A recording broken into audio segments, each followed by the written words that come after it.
બાંગ્લાદેશમાં ગુરુવારે ઐતિહાસિક સંસદીય ચૂંટણી યોજાવા જઈ રહી છે। 2024માં વિદ્યાર્થીઓના નેતૃત્વ હેઠળ થયેલા વિદ્રોહ પછી આ પ્રથમ વખત ચૂંટણી થઈ રહી છે। આ વિદ્યાર્થી વિદ્રોહને ઘણીવાર મોન્સૂન ક્રાંતિ તરીકે પણ ઓળખવામાં આવે છે, જેણે શેખ હસીનાના 15 વર્ષના શાસનનો એક ઝાટકે ખાત્મો કરી નાખ્યો હતો। શેખ હસીનાએ દેશ છોડીને ભાગવું પડ્યું હતું। ચૂંટણી પ્રચાર મંગળવારે બંધ થઈ ગયો છે। શેખ હસીનાની પાર્ટી પર પ્રતિબંધ હોવાથી ત્યાં ચૂંટણી લડી શકી નથી।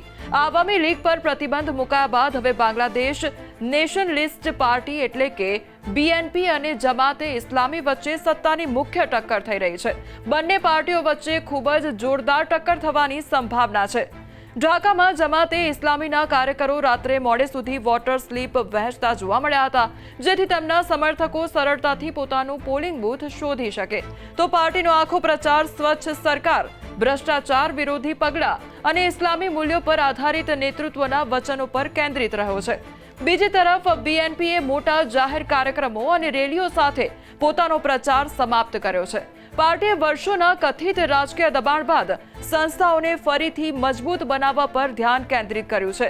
બીએનપીએ રોજગાર સર્જન, જવાબદારીની સ્થાપનાનું વચન આપ્યું છે।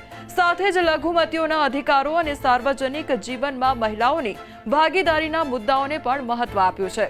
It's not the question of minorities. They are our citizens, whether they are of different race, religion, or whatever.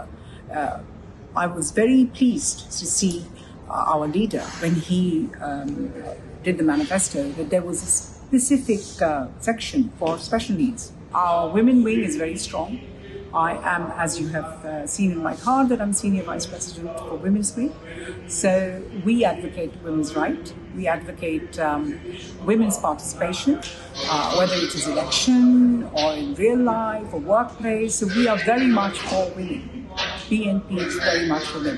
Jamaat, I'm not sure. They have to speak for themselves. So I can't speak for them.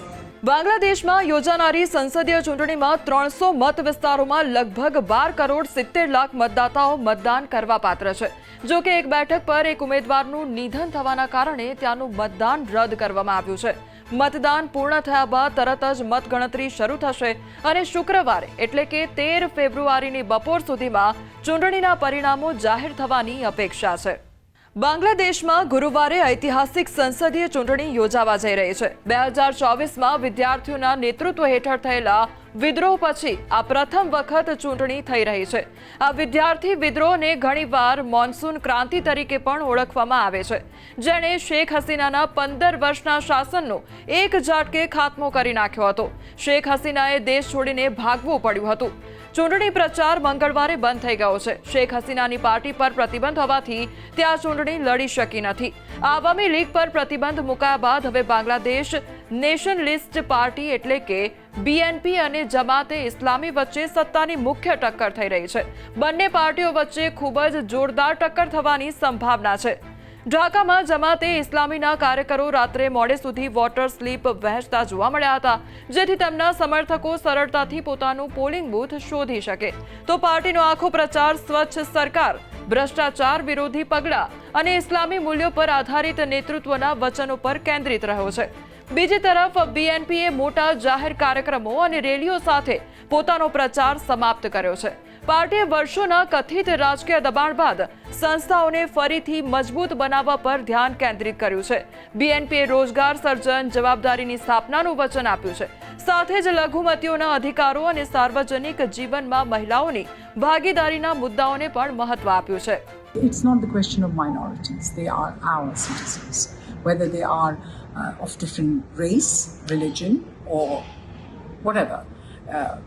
I was very pleased to see our leader when he did the manifesto that there was a specific section for special needs.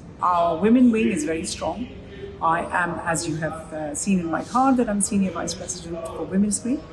So we advocate women's right. We advocate women's participation, whether it is election or in real life or workplace. So we are very much for women. BNP is very much for them. Jamaat, I'm not sure. They have to speak for themselves. So I can't speak for them. બાંગ્લાદેશમાં યોજાનારી સંસદીય ચૂંટણીમાં 300 મત વિસ્તારોમાં લગભગ 12 કરોડ 70 લાખ મતદાતાઓ મતદાન કરવા પાત્ર છે. જો કે એક બેઠક પર એક ઉમેદવારનું નિધન થવાના કારણે ત્યાંનું મતદાન રદ કરવામાં આવ્યું છે. મતદાન પૂર્ણ થયા બાદ તરત જ મતગણતરી શરૂ થશે અને શુક્રવારે એટલે કે 13 ફેબ્રુઆરીની બપોર સુધીમાં ચૂંટણીના પરિણામો જાહેર થવાની અપેક્ષા છે.